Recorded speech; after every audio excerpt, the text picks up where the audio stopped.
안녕하세요. F1의 모든 것을 리뷰하는 폴 트윈입니다. 오늘은 2주 앞으로 다가온 시즌 개막을 앞두고 2026 시즌을 준비하는 두 번째 시간입니다. 먼저 2025 시즌을 돌아보시죠. 지난 2025 시즌은 말 그대로 역대급이라는 단어 외에는 설명할 방법이 없었습니다. 시즌 마지막 그랑프리였던 아부다비까지 이어진 노리스와 베르스타펜의 대결을 기억하시나요? 총 1561랩을 달리는 대장정 끝에 랜도 노리스가 단 2포인트 차이로 생애 첫 월드 챔피언 자리에 올랐습니다. 전반기는 맥라렌의 독주였지만 후반기에 벌어진 베르스타펜의 추격은 10연속 포디움이라는 대기록과 함께 챔피언십 경쟁을 끝까지 안개 속으로 몰고 갔습니다. 2025 시즌 드라이버 순위를 보면 노리스가 1위, 베르스타펜이 2위, 그리고 피아스트리가 3위를 기록했습니다. 컨스트럭터 순위 역시 맥라렌이 압도적인 퍼포먼스로 1위를 차지했고 그 뒤를 메르세데스와 레드불이 바짝 뒤쫓았습니다. 이렇게 2024 시즌과 비교해보면 노리스와 맥라렌의 성장은 눈부십니다. 팀 내 드라이버 간의 대결도 흥미로운데요. 먼저 퀄리파잉 기록을 보시죠. 노리스와 피아스트리는 거의 대등하게 유지되며 왜 두 선수가 라이벌 관계인지를 보여줍니다. 레드불의 치노다와 에스턴 마틴의 스트롤은 모두 팀메이트를 한 번도 이기지 못하는 모습이었는데 도련님은 그래도 살아남았네요. 레이스 결과의 측면을 보시죠. 맥라렌 파파야 듀오는 여전히 박빙입니다. 치노다는 딱 한 번 베르스타펜을 넘어서고 스트롤은 그래도 8번은 레이스에서 이겼네요. 단순히 도련님이라서 살아남은 건 아닌가 봅니다. 또 눈에 띄는 건 알본인데요. 퀄리파잉에서는 사인츠에 뒤처졌지만 레이스에서는 알본이 더 강한 모습입니다. 퀄리파잉만 더 잘 해낸다면 레이스도 기대해볼만 하겠습니다. 세계 지도로 우승자 분포를 보면 맥라렌의 오렌지와 레드불의 남색이 교차하고 메르세데스의 청록색이 두 곳 정도 보입니다. 시즌 개막 전인 호주 그랑프리에서는 맥라렌의 노리스가 우승을 차지했고 싱가포르와 캐나다에서는 러셀이 우승했네요. 베르스타펜은 상대적으로 적어 보이기도 하지만 맥라렌은 노리스와 피아스트리가 양분했다는 점을 감안하면 세 선수가 거의 비슷해 보입니다. 이 지도에 한국의 서킷도 포함되면 좋겠네요. 기록 면에서도 볼거리가 풍부했습니다. 샤를 르클레르는 페라리 소속으로 150번째 그랑프리 완주라는 금자탑을 쌓았습니다. 이는 미하엘 슈마허의 180회, 키미 라이코넨의 151회에 이어 팀 역사상 세 번째 기록입니다. 이번 시즌에 2경기만 완주하면 라이코넨의 기록은 거뜬히 뛰어넘고 내년까지만 무사히 페라리에 남는다면 그 자체로도 슈마허의 기록을 깨는 건 시간 문제라고 볼 수 있습니다.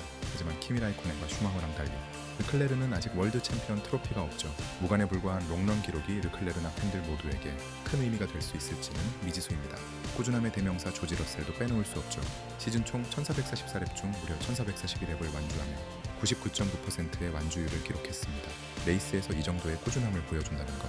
이번 시즌 메르세데스의 성능이 기대 이상인 점을 고려하면 노리스 다음은 러셀이 될 수도 있겠다는 기대도 됩니다. 루키들의 활약도 정말 매서웠습니다.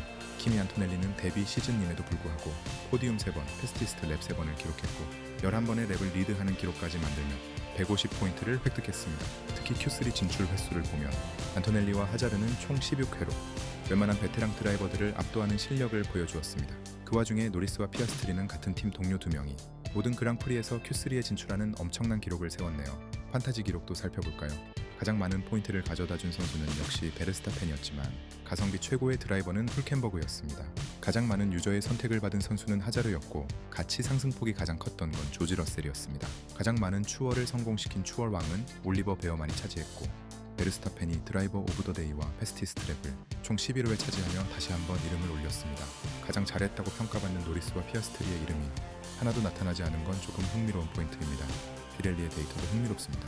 2025 시즌 피트스탑 타임 총합이 가장 빨랐던 선수는 88.2초를 기록한 르클레르였습니다. 그와 더불어 평균 피트스탑 타임이 가장 빠른 선수는 2.44초로 해밀턴이 차지하며 페라리 피트크루 실력이 엄청나다는 걸 알 수 있겠네요. 한편 가장 딱딱한 컴파운드인 C1 타이어는 전체 주행거리가 2만 킬로미터도 되지 않을 만큼 활용도가 낮았습니다. 그와 반대로 가장 소프트한 C6 타이어 역시 2만 킬로미터를 겨우 넘을 정도로 활용도가 낮았습니다. 이러한 이유로 6가지의 타이어 라인업에서 5가지 C1부터 C5까지의 라인업으로 피렐리 공식 타이어 구성이 변경되었습니다. 이러한 변경은 각 팀별 전략에도 영향이 있을 예정입니다. 기온 차이도 극명했습니다. 가장 더웠던 곳은 텍사스 오스틴과 오스트리아 레드불링으로 노면 온도가 50도를 훌쩍 넘겼습니다. 반대로 가장 추웠던 곳은 멜버른과 라스베거스였습니다. 특히 호주의 추위는 많은 팀의 타이어 작동 온도 관리에 큰 변수가 되기도 했습니다. 이제 본격적으로 2026 시즌을 준비해보겠습니다. 라인업과 리버리 위주로 팀별 정리를 해봤습니다. 작년 컨스트럭터 조기 우승의 맥라렌은 노리스와 피아스트리를 모두 유지합니다. 잭 브라운과 안드레아 스텔라도 잔류합니다. 우승팀에서 굳이 교체가 있을 필요가 없겠죠. 파토 오워드 역시 리저브로 함께 가지만 러나르도, 포르나롤리도 리저브로 합류합니다. 24시즌 F3 우승에 이어 25시즌 F2도 우승하며 맥라렌이 키우는 차세대 드라이버입니다. MCL40은 최근의 흐름대로 파파야 색상을 적용했습니다. 최근 리버리를 비교하면 구글 스폰이 크롬에서 제미나이로 바뀌고 조금 더 튼튼해진 느낌입니다. 맥라렌은 전통이 있는 팀인 만큼 리버리의 역사도 깁니다. 다양한 디자인을 거쳐 파파야로 새로운 우승을 얻은 만큼 당분간은 이 디자인을 유지할 것으로 전망됩니다. 전통의 페라리 역시 해밀턴과 르클레르를 모두 유지합니다. 프레데릭 바쉐르 역시 프린시펄 자리를 이어갑니다. 연말에 잠시 경질 가능성 이야기가 있었으나 아직까지는 자리를 유지하고 있는 것으로 보입니다.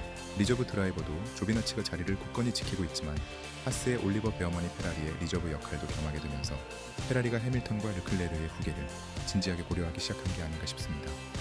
SF16은 전통과 같이 빨강과 하양을 적절히 섞어 강렬하면서도 세련된 이미지를 만들어냈습니다.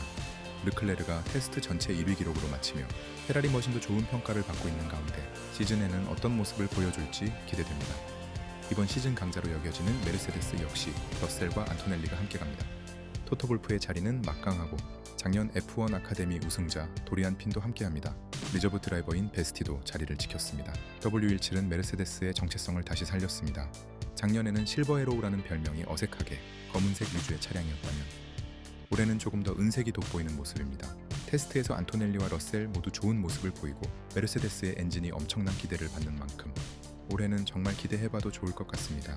4년간의 독주가 중단된 레드불은 츠노다 유키를 리저브 드라이버로 내리고 베르스타펜의 파트너로 아이작 하자를 선택했습니다. 레이싱불스에서 좋은 모습을 보여준 하자가 베르스타펜의 파트너로 살아남을 수 있을지 기대됩니다. 시즌 중반 교체 투입된 로랑 메키스도 자리를 지켰네요. RB22는 레드불의 강렬한 로고를 유지하면서 조금 더 밝은 계열의 남색으로 변화를 주었습니다. 덕분에 더욱 가볍고 산뜻한 느낌을 주네요. 베르스타펜과 하자가 어떤 역량을 펼쳐줄지 기대됩니다. 레이싱불스는 아이작 하자의 빈자리를 아비드 린드블라드로 채웠습니다. 리암 로슨의 파트너로 F1에 데뷔하는 린드블라드는 F3부터 레드불 소속으로 경기를 치러왔고 작년에는 루키 테스트에서 좋은 모습을 보여주기도 했습니다. V캅03은 지난 시즌과 거의 유사한 디자인입니다. 과연 린드블라드의 F1 데뷔는 어떤 모습일지, 로스는 올해도 살아남을 수 있을지 기대됩니다. 에스턴 마틴은 도련님과 선생님 조합을 유지합니다. 에스턴 마틴은 드라이버보다 엔지니어가 더 주목을 받았는데 에드리언 유이가 이번 시즌부터 프린시펄을 맡습니다. 잭 크로포드가 리저브 자리를 지킵니다. AMR16의 디자인 자체는 큰 변화가 없었지만 차체는 유이의 명성에 맞게 혁신적인 실험으로 가득합니다. 그에 따라 안정성이 조금 떨어진다는 이슈가 있기는 하지만 시즌이 시작하고 데이터가 쌓일수록 나아지기를 기대해봅니다. 윌리엄스는 알본과 사인츠를 유지합니다. 프린시펄도 제임스 바울즈가 이어가고 루크 브라우닝이 리저브 시트를 유지합니다. FW48은 작년과 거의 유사합니다. 상단의 듀라셀 무늬가 인상적입니다. 하스도 오콘과 베어머니 자리를 이어갑니다.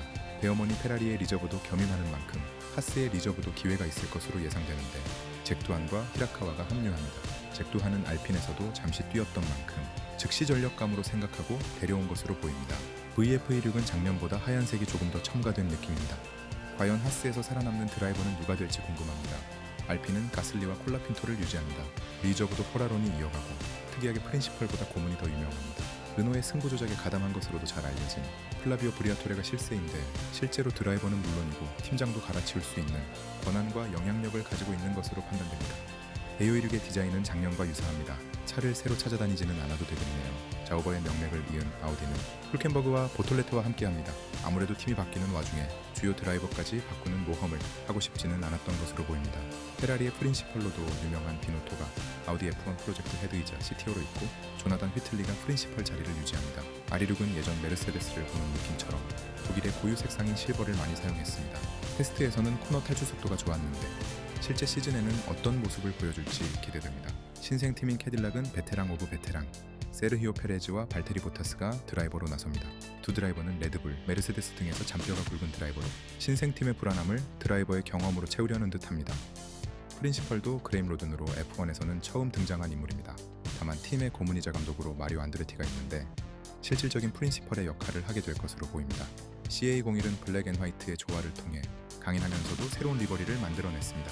모든 팀은 프리시즌 테스트를 통해 리버리를 공개했으며 순서대로 맥라렌, 페라리, 메르세데스, 레드불, 레이싱불스, 에스턴 마틴, 윌리엄스, 알핀, 하스, 아우디, 캐딜락의 모습입니다. 프론트 윙만 모아서 보면 이런 느낌, 휠만 모아서 보면 이런 느낌입니다. 2026 시즌은 F1뿐만 아니라 F2, F3, 그리고 F1 아카데미까지 가득 차 있습니다. F1 기준으로 총 24개의 그랑프리가 열립니다. 호주에서 시작해 아부다비에서 끝나는 큰 틀은 유지되지만 이번에 스페인 마드리드 서킷이 새롭게 포함되면서 시즌 중반 일정에는 약간의 변화가 생겼습니다. 흥미로운 통계 몇 가지를 더 짚어보겠습니다. 드라이버들의 누적 우승 횟수를 보면 페라리가 113회로 1위입니다. 누적 포인트 역시 페라리가 6,690.5점으로 압도적입니다. 누적 레이스 참여 횟수는 알론소가 있는 에스턴 마틴이 614회로 1위입니다. 이번 시즌은 월드 챔피언 출신만 4명입니다. 해밀턴 7회, 베르스타펜 4회, 알론소 2회, 그리고 노리스 1회까지 총 14개의 챔피언 타이틀을 가진 드라이버들이 하나의 트랙 위에서 경쟁합니다. 특히 알론소는 본인의 24번째 시즌을, 해밀턴은 20번째 시즌을 맞이하며 살아있는 전설의 행보를 이어갑니다. 2026 시즌에는 몇 가지 특별한 소식도 있습니다. 베르스타펜은 이번 시즌 자신의 엔트리 넘버로 1번 대신 3번을 사용합니다. 기존에는 1번 이외에 드라이버 넘버 변경은 불가했으나 이번 시즌 규정이 변경되며 넘버 변경을 진행했습니다. 더하여 3번은 다니엘 리카도가 사용하던 번호이며 아직 2년이 지나지 않아 사용이 불가능했으나 FIA의 특별 승인을 통해 사용하게 되었습니다. 경기 외적인 즐거움도 가득합니다. 넷플릭스의 인기 다큐멘터리 본능의 질주 8번째 시즌이 2월 27일에 공개됩니다. 또한 브래드 피트 주연의 F1 영화가 오스카 후보에 오르며 큰 화제가 되었고 벌써 후속작 제작 소식까지 들려오고 있습니다. 마지막으로 에밀리아 로마냐 그랑프리가 사라지면서 마드리드의 마드링 서킷이 신설되었습니다. 마드링은 기존의 바르셀로나 카탈루냐 서킷에서 치러지던 스페인 그랑프리를 대체하지만 바르셀로나 카탈루냐 서킷은 벨기에 스파 서킷과 경년으로 그랑프리를 개최하며 당분간은 캘린더에 남습니다. 포르투갈의 포르티망 서킷이 2027년과 28년 복귀도 확정되었습니다. 자, 지금까지 2025 시즌의 정리와 2026 시즌의 새로운 변화들을 살펴보았습니다. 저 역시 아직 알아가는 단계지만 여러분과 함께라면 이번 시즌도 정말 즐겁게 즐길 수 있을 것 같습니다. 시작부터 끝까지 여러분의 F1 길잡이 폴트윈이었습니다. 오늘 영상이 도움되셨다면 구독과 좋아요 부탁드립니다. 저는 시즌 개막을 알리는 호주 그랑프리 프리뷰 영상으로 돌아오겠습니다. 감사합니다.